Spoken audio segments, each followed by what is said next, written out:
नमस्कार बंधुरा केमन आछो तोमरा सकले आशा करछि अनेक भालो आछो अनेक सुस्थ आछो। तोमादेर आशीर्वाद एवं भालोबासाय आमी एवं आमार परिवार सबाई खूब खूब भालो आछि। आज बुधबार घड़िर काटार समय किन्तु एखन ओई 8:30 मतो। तो एखन थेकेई तोमादेर संगे निये सबाइके संगे निये आजकेर ब्लगटा किन्तु एखान थेकेई शुरू करछि। आशा राखछि प्रत्येक दिनेर मतो आजकेर भिडियोटाও তোমাদের অনেক অনেক ভালো লাগবে। আর যদি ভালো লাগে প্রথমেই বলে দিচ্ছি একটা লাইক করে দিও, আর ভিডিওটি কেমন লাগলো অবশ্যই একটা কমেন্টস করে জানিও। আর যদি নতুন বন্ধু দেখে থাকো তাহলে অবশ্যই কিন্তু চ্যানেলটাকে সাবস্ক্রাইব করে আমার মতো ছোট্ট একটা দিদিভাইয়ের ছোট্ট পরিবারের পাশে থেকে যেতে পারো। বলা যেতে পারে আজকে ইচ্ছে করে একটু দেরি করে ভিডিওটা শুরু করলাম, তার কারণ একটা জায়গায় যাওয়ার আছে, নেমন্ত্রণ বাড়ি।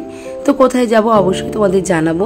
তো এই কারণে চিন্তা করলাম সকাল থেকে ব্লগ শুরু করলে কাজেরও অনেকটা দেরি হয়ে যাবে, যেহেতু তোমাকে এই একটার মধ্যে রেডি হতে হবে, তারপর বেরোতে হবে। এবার সকাল থেকে ব্লগটা শুরু করলে অবশ্যই ব্লগ করতে গেলে কিন্তু প্রত্যেকটা কাজে অনেকটা লেট হয়। তাই আজকে চিন্তা করলাম যে না, সকাল থেকে আজকের ভিডিওটা শুরু করব না, ওই সকালে বাসি কাজকর্ম সেরে একবার রান্নাঘর থেকে ভিডিওটা শুরু করলাম। আসলে রান্নাঘর থেকে ভিডিওটা শুরু করা কোনো কিন্তু অস্বাভাবিক কারণ নয়, তার কারণ আমাদের মেয়েদের জীবনটা পুরোটাই কেটে যায় কিন্তু এই রান্নাঘরে। আমরা বিয়ের পরে মানে বিয়ের আগের কথাটা আলাদা, বিয়ের আগে আর বিয়ের পরের জীবনটা পুরোটাই আর কি মেয়েদের আলাদা হয়ে থাকে। তো যাই হোক, আমি বিয়ের পরের কথা বলছি। বিয়ের পরে ওই যে আমাদের রান্নাঘরে যে ঢোকানো হয়, ঢুকতে দেওয়া হয়, আর কোশমিন কালেও কিন্তু আমাদের রান্নাঘরের থেকে আর বেরোনো হয় না। তো আমাদের সকালটাও শুরু হয় রান্নাঘর থেকে, আর একদম দিনের শেষটাও কিন্তু হয় আমাদের ওই রান্নাঘরে গিয়ে। আর একটা জায়গায় যেতে গেলে কিন্তু আমরা প্রত্যেকেই সকাল সকাল তাড়াতাড়ি করে আর কি কাজকর্ম গুছিয়ে তারপর নিজে রেডি হয়ে তারপরে কিন্তু বেরোই। আর সবসময় দেখবে তাড়াহুড়ার কাজটা না একদম ভালো লাগে না। তবে আমার যা কাজ, আমার সংসারে যে যতটুকু কাজ আর প্লাস তার সঙ্গে বাইরের কাজ পুরোটাই আমার তাড়াহুড়োর মধ্যে করতে হয়। মাঝে মাঝে তো ভীষণ ক্লান্তি বোধ করি, আবার উঠে দাঁড়াই যে না, আমি যদি ক্লান্ত হয়ে পড়ে থাকি তো আমার সংসারটা কি দেখবে। তো এই সমস্ত কথা চিন্তা করে আবারও কিন্তু উঠে দাঁড়াই এবং আবারও সেই সমান তালে কাজকর্মগুলো করতে থাকি। তো আজকে চলো কি কি রান্না করছি একবার তোমাদের দেখিয়ে দিই। আজকে করেছিলাম ভোলা মাছ, ওই যে কালকে ভোলা মাছটা এনেছিল রেখে দিয়েছিলাম, তো সেটাই আজকে সর্ষে পোস্ত দিয়ে রান্না করব। আর সেই সঙ্গে করেছিলাম লাউ দিয়ে ডাল। তোমাদের দেখালাম কালকে যে লাউ এনেছি একটা 40 টাকা দিয়ে, তো সেটাই আজকে ডাল দিয়ে রান্না করলাম। অল্প একটু দিয়েছি আর কি লাউ, আরও বাকিটা লাউ আর কি রেখে দিয়েছি। আর এখানে করব সর্ষে পোস্ত দিয়ে ভোলা মাছ। ব্যাস, আজকে সিম্পল মেনুতে কিন্তু আমাদের এটাই ছিল, ভোলা মাছের ঝাল আর কিন্তু ছিল সেই সঙ্গে ওই লাউ দিয়ে ডাল। ডাল আর ভাতটা তো আগেই নামিয়েছি, এখন মাছটা বসিয়ে দিয়ে সোজা তাড়াতাড়ি করে চলে আসলাম বিছানাটা তুলতে। আসলে আমাদের ঘরে আর যা কাজই করি না কেন, বিছানাটা যদি সকাল সকাল না তোলা হয় না, অনেকটা আলসামিও লেগে যায়, আর ঘরটাও কিন্তু বড্ড অগোছালো মনে হয়। আসলে বলো তো কি, বিছানাটা না সঙ্গেরটার সঙ্গে আমি যখন ঘুম থেকে উঠবো তখন তুলে ফেললেই কিন্তু খুবই ভালো হয়। তবে ওই যে কিছু কিছু দিন হয়, কিছু কিছু দিন হয় না। আর আজকে তো এই জোগাড় থেকে এসে সকাল সকাল বাসি কাজকর্ম সেরে তুলসী তলায় জল দিয়ে পুজো দিয়ে তারপর কিন্তু একবারে নিচে এসে রান্নাঘরে ঢুকে গেছিলাম। তো এই কারণে আমার কিন্তু আজকে বিছানাটা গোছানো হয়েছিল না। তো এখন ঝোলটা বসিয়ে এসে আমি সেই কাজগুলোকে করে নেব। আসলে রান্না করতে করতেও কিন্তু অনেক কাজ করা যায় যদি আমাদের ইচ্ছে থাকে। যদি ইচ্ছে থাকে, সংসারের প্রতি খুব নেশা থাকে, অন্যান্য কাজে তাড়া থাকে, তাহলে কিন্তু আমরা ওই রান্না করতে করতে কিন্তু বাদবাকি অনেক কাজকর্মই কমপ্লিট করে ফেলতে পারি।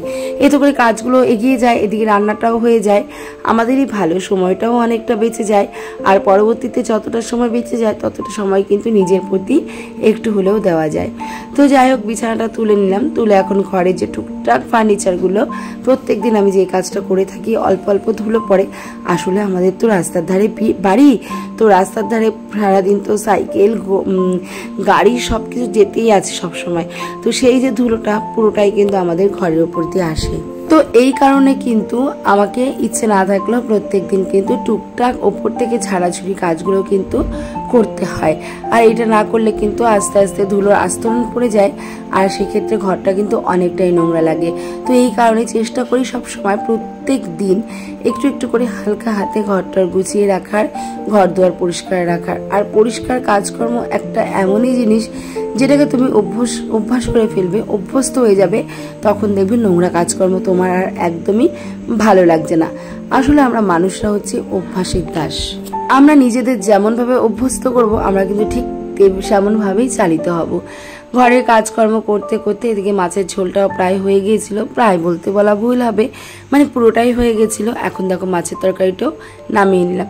তো আজকের মতো রান্নাবান্না কিন্তু এখানেই কমপ্লিট হয়ে গেল। আর এখন আমি চলে গেলাম কিন্তু ঘরটা মুছতে। এখন ঘরটা মুছবো, ঘরটা মুছলে কিন্তু মোটামুটি কাজকর্ম আয়ত্তের মধ্যে চলে আসে। আসলে সংসার করতে গেলে সংসারের কাজকর্ম সারা দিন কেন সারা রাতেও কিন্তু ফুরাবে না। সংসারের কাজটা ঠিক এরকমই। তবু এই সংসার জীবনের মাঝখানে বা সংসারের কাজকর্মগুলোর মাঝখানে নিজেকে একটু সময় দেওয়ার দরকার। কারণ আমাদের বিয়ের পর থেকে আমাদের মেয়েদের জীবনটা তো পুরোটাই হারিয়ে যায়, সবটাই চলে যায় বাড়ির পরিবারের অন্যান্য ব্যক্তিদের ওপরে। নিজের বলতে আর কিন্তু কিছুই থাকে না। তো নিজের বলতে যদি কিছু রাখতে হয় তাহলে তো একটু নিজেকে সময় দিতে হবে, নিজেকে ভালোবাসতে হবে, নিজের জন্য একটু হলেও কিছু করতে হবে। শুধু যে আমি রূপচর্চা করলাম, ভালো মন্দ খেলাম, এটাকেই কিন্তু সেলফ ডিফেন্স বা নিজের প্রতি ভালোবাসা বলে না। এই যে ঘর দুয়ার পরিষ্কার রাখা, ঘর দুয়ার গুছিয়ে রাখা, বিছানাটা ভালো করে পরিষ্কার করা, এতে একটু রিল্যাক্স ফিল হয়, এতে নিজেকে নিজে ভীষণ দামি মনে হয়। একটু আধটু আনন্দ তো আমরা সবাই করতে চাই না, বলো? আনন্দ পেলে কার না ভালো লাগে? তবে সংসারকে বাঁচিয়ে সংসার জীবনকে সামলে তারপর, কারণ দুদিনের আনন্দ, দুদিন আমরা কোথাও ঘুরতে গেলে আবার কিন্তু দুদিন বাদে সেই বাড়িতেই ফিরে আসব। আর সেক্ষেত্রে কিন্তু আবারও চলে আসবো আমরা সেই পুরনো দিনে। একদম যে আমাদের লাইফে যে একটা ধরাবাঁধা রুটিন, সেই রুটিনে কিন্তু আমরা চলে আসব। তবুও আমাদের সব কিছুর বাইরে বেরিয়ে নিজেকে একটু সময় দিতে হয়, নিজেকে একটু ভালোবাসতে হয়। দেখো এইদিকে আমি মেশিনটাও চালাচ্ছি। আসলে আমি প্রত্যেক দিনই ঘুম থেকে ওঠার পর থেকে, এখন তো তাও যোগায় যাই, যোগার থেকে আসার পর থেকে মানে সকালবেলা উঠেই আমি অন্যান্য বাসি কাজকর্ম সেরে সঙ্গে সঙ্গে মেশিনে বসে পড়ি। আর দৌড়োদৌড়ি করে কিন্তু রান্না বান্না সমস্তটাই কমপ্লিট করতে হয় আমাকে। জানি একটু পরিশ্রম হয়ে যায়, তবু পরিশ্রম শেষে যখন একটু ভালোবাসা পাই বা পরিবারের সবাইকে হ্যাপি করতে পারি, তখন কিন্তু তার সেই যে আনন্দের মুহূর্তটা, ওইটাই কিন্তু একদমই অন্যরকম। আসলে আমরা দিন আনা দিন খাওয়া ঘরের মানুষ, স্বামীর কম ইনকাম, আর এই ইনকামের মধ্যেই চেষ্টা করি একটুখানি মানিয়ে গুছিয়ে সংসার চালানোর, আর বুদ্ধি করে সংসারটা চালানোর। পরিশ্রম হলেও কিন্তু আমরা সেই পরিশ্রমকে পরিশ্রম বলে মনে করি না। আজকে স্বামীর কম ইনকাম বা আমাদের আয় উন্নতি বুঝেই তো আমাকে চলতে হবে। তো এই কারণেই কিন্তু আজকে একটা জায়গায় একটা সময় যাব, তা সত্ত্বেও কিন্তু মেশিনে বসেছি। চাইলে কিন্তু মেশিনে নাও বসতে পারতাম, কিন্তু মেশিনে না বসলে তো একটা কাপড় লস হয়ে যাবে। তো সেক্ষেত্রে আর সামনে পুজো, সবারই তো একটু হাত খরচার প্রয়োজন আছে। তো ঠিক বলেছি কিনা অবশ্যই কমেন্টস করে জানিও। সবারই কিন্তু হাত খরচার প্রয়োজন আছে, আর প্রত্যেকেরই কিন্তু সেলফ ডিফেন্স হওয়া খুবই প্রয়োজন। তো এই কারণে যাই হোক, আমার শিক্ষাগত যোগ্যতা অনুযায়ী আমি জানি আমার শিক্ষা নেই বা আমি শিক্ষিত নই। তো আমার যতটুকু যোগ্যতা ততটুকু অনুসারেই কিন্তু আমি আমার 100% দিয়ে কাজটা করার চেষ্টা করি। এতে আমিও খুশি, আমার পরিবারও খুশি, সংসারে অভাব অনটন কিন্তু কখনোই আসে না। আর এইভাবেই সংসারের প্রতিটা কাজ আমি বুদ্ধি করে করি বলেই কিন্তু ওই বললাম না যে স্বামীর কম ইনকামে অভাব বুঝতে পারি না, পরিশ্রমটাকেও পরিশ্রম বলে মনে হয় না। আর হাজব্যান্ড আর সন্তানদের নিয়ে কিন্তু একটা হ্যাপি ফ্যামিলি আমি গড়ে তুলতে সক্ষম হয়েছি। এটাই আমার কাছে অনেক অনেক অনেক টাকা পয়সা ধন দৌলত থাকাটাই কিন্তু মানুষের জীবনে সবটা নয়। সবটা পেতে গেলে মানুষকে আগে একটু সুখী হতে হবে এবং সবসময় আনন্দে থাকতে হবে। সব কথায় বা সবার কথায় কিন্তু আমাদের কান দিলে চলবে না। স্নান করে একটা বেড কভার ছিল, সেটাকে কেচে দিয়েছিলাম, কেচে দিয়ে একটু রেডি হয়ে নিয়েছিলাম। আর আমি কোথাও যাওয়ার আগে নেল পালিশ পরতে একদম ভুলে যাই। তো আজকে মনে ছিল দেখে একটু নেল পালিশও পরে নিয়ে এসেছিলাম। চলে এসেছিলাম একটা শ্রাদ্ধ অনুষ্ঠানে। আসলে শ্রাদ্ধ বাড়িতে এসে কোনো ভিডিও আমার পছন্দ হয় না বা ভালো লাগে না। তো এই কারণে শ্রাদ্ধ বাড়ি খাওয়া দাওয়ার কিন্তু ভিডিও আমি কিছুই করিনি, শুধুমাত্র তোমাদের মেনু কার্ডটা দেখিয়ে দিলাম যে আমাদের আজকে কী কী খাওয়া দাওয়া ছিল। সত্যি বলতে মানুষ বলে না, মানুষের মন ভালো হলে খাবার দাবার এমনিতেই ভালো হয়। তবে আমরা যে প্রলয়দার বাড়িতে গিয়েছিলাম, যে দাদা ভাই প্রলয়দার প্রলয়দার বউর মন তো ভীষণ ভালো। এই কারণে হয়তো আজকে অনুষ্ঠানটা এবং রান্নাবান্নাগুলি এত সুন্দর হয়েছে। বাড়িতে এসে একটু শুয়ে পড়েছিলাম, আর তারপরে আবারও মেশিনে বসেছিলাম। এখন সন্ধ্যাবেলা কিছু বাসন ছিল, ওই আমরা তো খাইনি দুপুরবেলা, তবে বাবু আর বাবুর বাবা খেয়েছে। তো ওদের বাসনপত্রগুলো মেজে ঘষে ধুয়ে তুললাম। এদিকে দুধ দিয়ে গেছিলো, দুধটাকেও জাল দিলাম। আর ওজনটা প্রচণ্ড পরিমাণে বেড়ে যাচ্ছে, মানে শরীরের কোনো যত্নই করছি না। তো কি যেন কি মনে হলো যে না, শরীরের যত্ন করাটা উচিত, প্রত্যেকেরই উচিত। তো এই কারণে দেখো ওজনটাকে একটু কমানোর জন্য রাত্রেবেলা জিরা ভিজিয়ে রাখছি চরের মধ্যে, এটা কিন্তু সকালবেলা আমি খেয়ে নেব। আর এদিকে সমস্ত কাজকর্ম আমার কমপ্লিটও হয়ে গেছে। আর আজকে কিন্তু বাড়িতে কোনো রান্নাবান্না নেই। তোমার দাদাভাইকে বলেছি যে বাজারে যেহেতু যাচ্ছ সেহেতু রুটি নিয়ে এসো, আর বাড়িতে দুধ আছে, সেই দুধটা দিয়ে রুটি দিয়ে খাওয়া যাবে।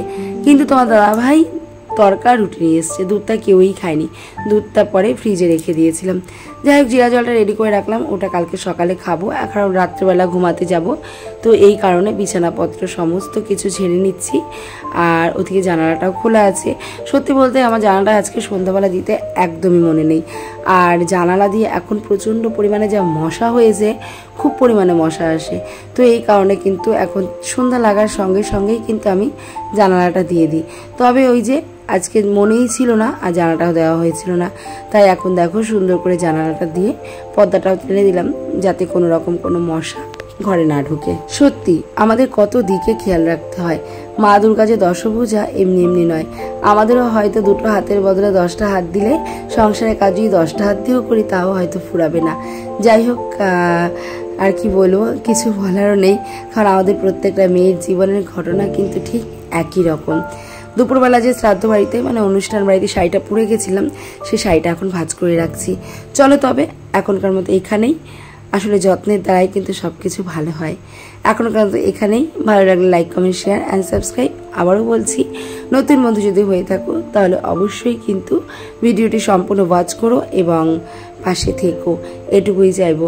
আর সবার কাছে একটাই কথা, কেউ কারোর ভিডিও স্কিপ করো না, সারাদিনে একটা পরও দুটো পর ফুল দেখো। চলো এখন টাটা।